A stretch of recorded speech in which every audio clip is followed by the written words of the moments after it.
Good afternoon, this is Jeff with Sewer Tech Northwest. We're at 1307 East 5th Street here in Newburgh. Located up on the rooftop. We're going down through a 4-inch cast iron vent. We're going to check the overall condition and serviceability of the sanitary sewer line. Water's running. We're going to zero out once we get down to the base of the vent stack. Off we go here. And I've already eyeballed the sewer line in the crawl space. This thing has got a nice, simple configure. I mean, it looks like it does a dead straight shot from end to end.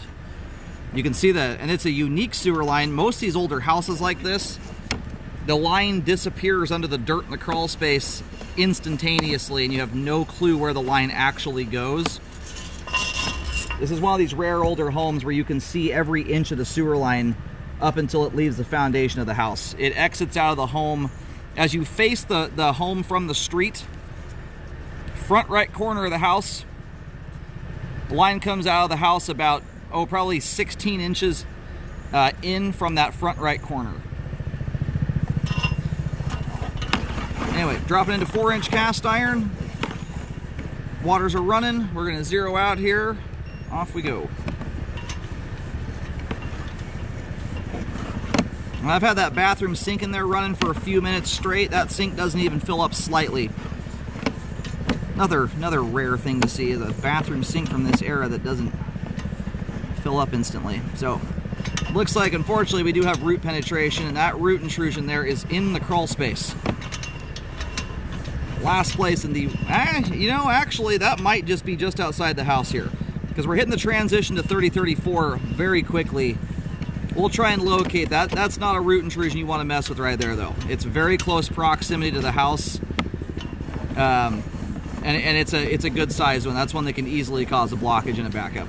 And then just right as we transitioned into PVC here, we hit a pretty wonky pipe joint.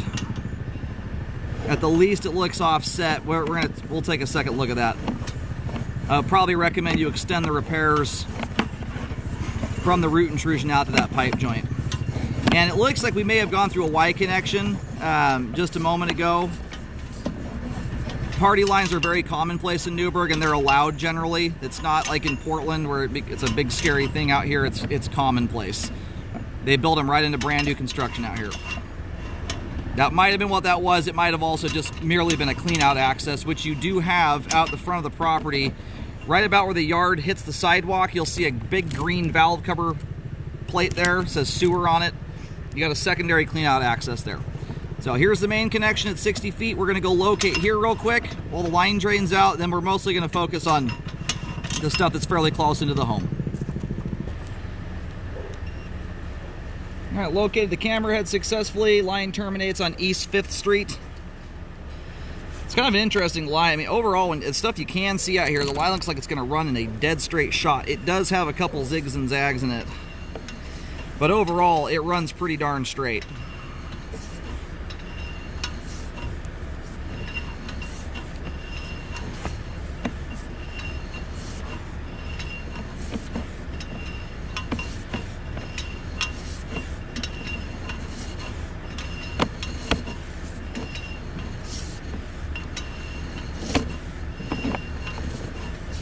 Hoping is the darn root intrusions aren't underneath the brick planter box at the front of the house.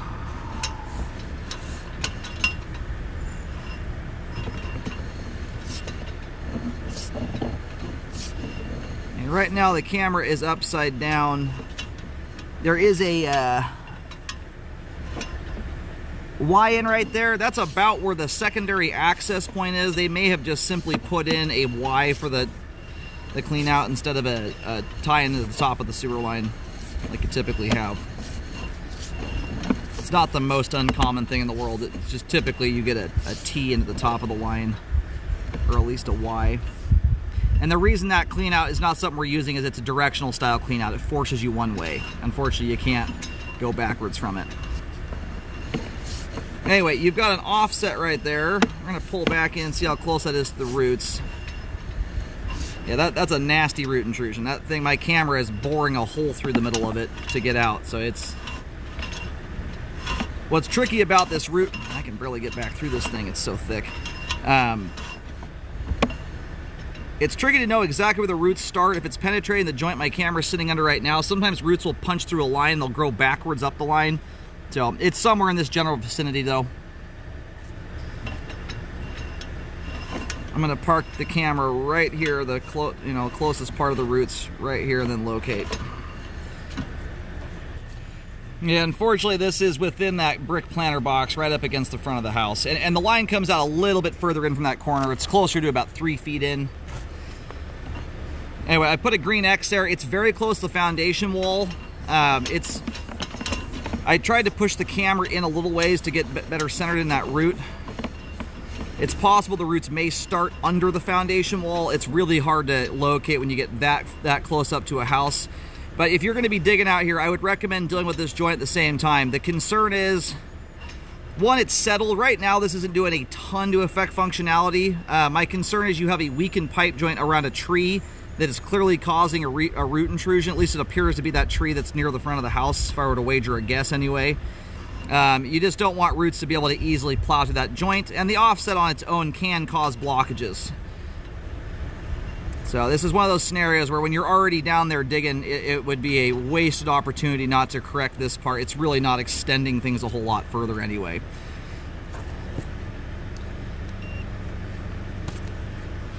Yeah, between the roots and this offset here, you don't have much more than maybe a 5-foot section. It's very shallow.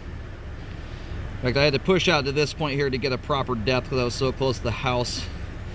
I'm about 1 foot 8 inches deep here. So the planter area, you might be a little bit deeper than that because you've got the planter box.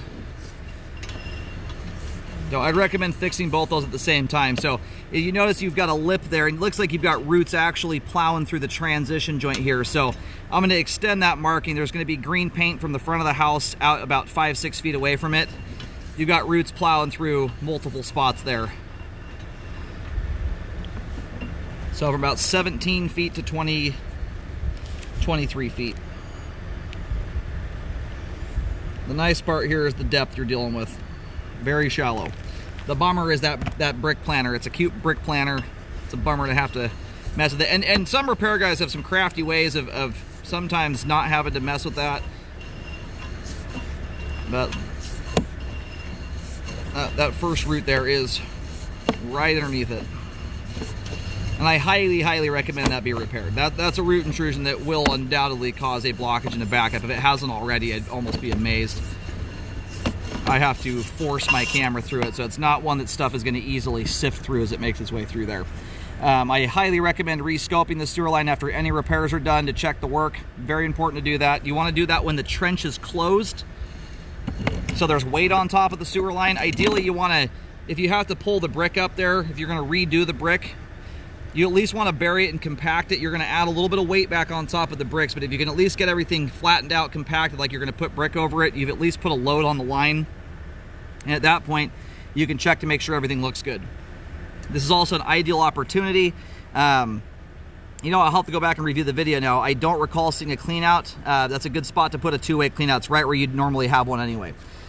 Otherwise, the rest of the line here outside that section from 17 to 23 feet is in good, the cast iron's in good condition for its age, aside from the root intruded area, and aside from the offset and the roots and the transition, that section we've called out, the rest of it looks great. Nice and clean and has good flow. Obviously, overall, the line right now is struggling very much to drain properly, so it's not a functioning sewer line as it sits. After repairs, it should be free flowing very nicely.